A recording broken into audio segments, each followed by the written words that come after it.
Quer saber como estimular a criança a aprender a ler e escrever com base em evidências? Então, assista este vídeo.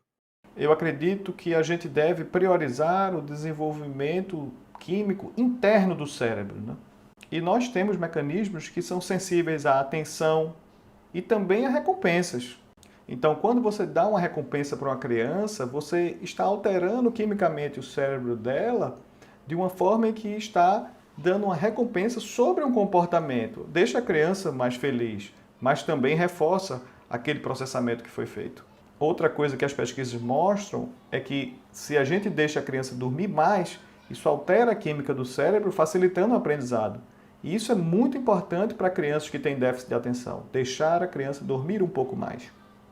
Você já fez alguma pesquisa em relação às dificuldades das crianças disléxicas? Sim, existem muitas pesquisas sobre crianças disléxicas. E o que a gente vê nessas pesquisas é que essas crianças têm dificuldades no seu cérebro, né, questões cerebrais que afetam aquelas áreas que a gente viu na nossa apresentação de hoje, né? As mesmas áreas que nas pessoas que conseguem ler e escrever funcionam normalmente, nos disléxicos apresentam alguns desvios. E a gente conseguiu detectar esse tipo de desvio desde a criança que está na barriga da mãe. Mas não são alterações drásticas na estrutura do cérebro, são alterações que permitem com que a gente possa intervir.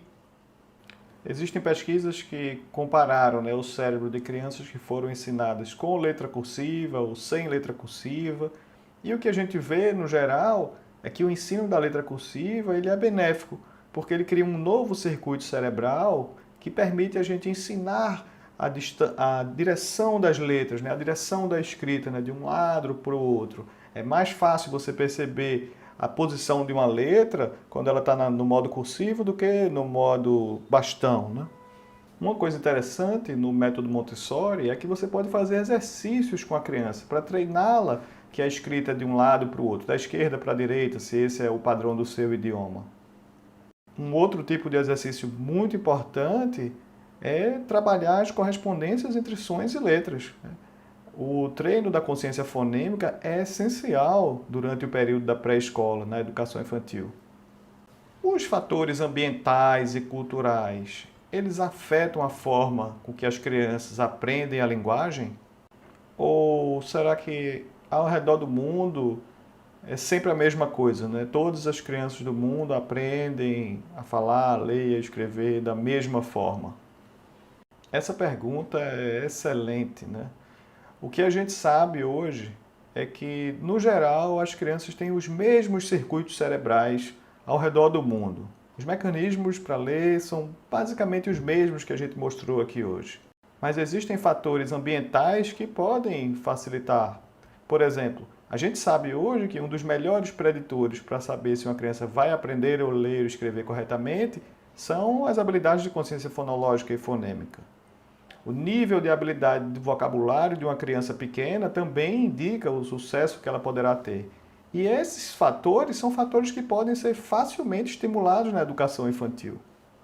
Já se sabe que, em alguns casos, para famílias de baixa renda, é importante que a gente fale para elas que elas precisam falar com as crianças para que a criança se desenvolva. E explicar que, a partir desse desenvolvimento da fala, que a criança vai estar pronta depois para ler e para escrever. Então, mesmo que a gente ache que só devemos alfabetizar aos 5 ou 6 anos, a gente deve fortalecer o conhecimento do vocabulário e o conhecimento da consciência fonológica aos 3 e 4 anos. Olá, eu gostaria de saber se existem algum tipo de característica que a gente deve colocar nos jogos pedagógicos para que a gente não crie um problema de déficit de atenção ou que a gente realmente fortaleça o ensino da leitura e da escrita. Que ponto interessante, né? Você trouxe a atenção da gente para uma questão crucial, que é a atenção, né? E os jogos são muito importantes para desenvolver a atenção das crianças, inclusive das crianças que têm transtorno de desenvolvimento da atenção. Quando eles estão jogando, eles geralmente têm um nível muito alto de atenção. Mas é importante a gente focar no nível correto de observação, né? A gente precisa que eles prestem atenção, e eu defendo que prestem atenção no nível das letras, no som das letras. E esse é um dos principais problemas do método global de ensinar a ler. As crianças não podem prestar atenção na palavra como um todo, elas precisam prestar atenção em cada uma das letras e o som de cada uma das letras. Então é importante que cada criança possa se concentrar em cada letra individualmente, né, em cada um dos sons, e depois trabalhar os sons das sílabas, né? E também é muito importante a gente evitar distrações, né? Isso é importante nos jogos, nos aplicativos, mas também nos livros, né? A gente não pode ter um livro que tem uma página cheia de imagens que distraem muitas crianças ou dezenas de palavras e de itens. É importante a gente restringir o que a criança tem que prestar atenção. Eu queria fazer duas perguntas, né? A primeira é se é importante, né, que os pais trabalhem aquelas estratégias de letramento, né? Ou seja, ler para crianças, mesmo quando elas são muito pequenas, mostrando as figuras dos livros, ou seja, que as famílias e as escolas possam desenvolver a paixão pela leitura, mesmo antes das crianças lerem. E a partir de que idade a gente deve começar realmente a ensinar uma criança a ler e a escrever? Eu acho que as práticas de letramento são muito importantes para despertar a motivação das crianças, né? A motivação é um dos fatores que afeta o aprendizado de uma forma ampla, junto com a concentração, com a capacidade de atenção. E sobre a sua segunda pergunta, né, em relação à idade que a gente deve ensinar as crianças a lerem, é uma pergunta que a gente ainda não tem uma resposta, né? A gente viu que pessoas de qualquer idade conseguem aprender a ler, na infância talvez numa velocidade maior, né, de uma forma mais fácil, e a gente não tem realmente uma resposta em relação a isso. A gente tem visto, né, muitas crianças se alfabetizando ali em casa com 4 e 5 anos, né, e não existem evidências que mostrem que isso é prejudicial.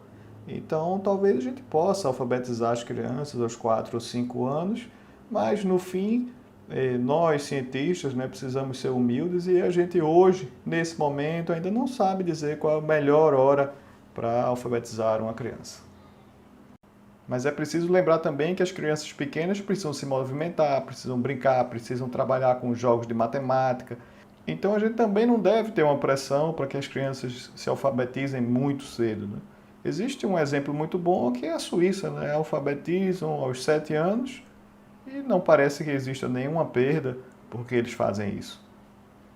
Existe um grande debate em relação a quantas línguas uma criança pode aprender ou quando uma criança deve aprender uma segunda língua. Obrigado pela pergunta. Em relação à velocidade com que a gente aprende uma língua, aí depende muito do idioma, né? Então, o italiano, por exemplo, é uma língua muito regular. Cada letra só corresponde a um som. E isso faz com que seja possível aprender italiano em até 3, 4 meses. Inglês, por outro lado, é uma das línguas mais difíceis, porque existem muitas irregularidades. Então, aprender a falar inglês vai requerer mais tempo.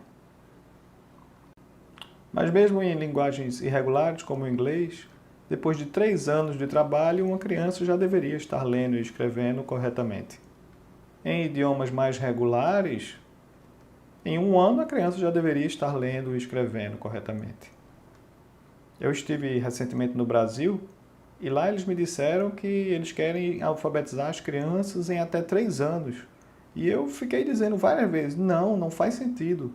Na sua língua, o português, você devia alfabetizar essas crianças em 3 meses, ou 6 meses, no máximo 1 ano.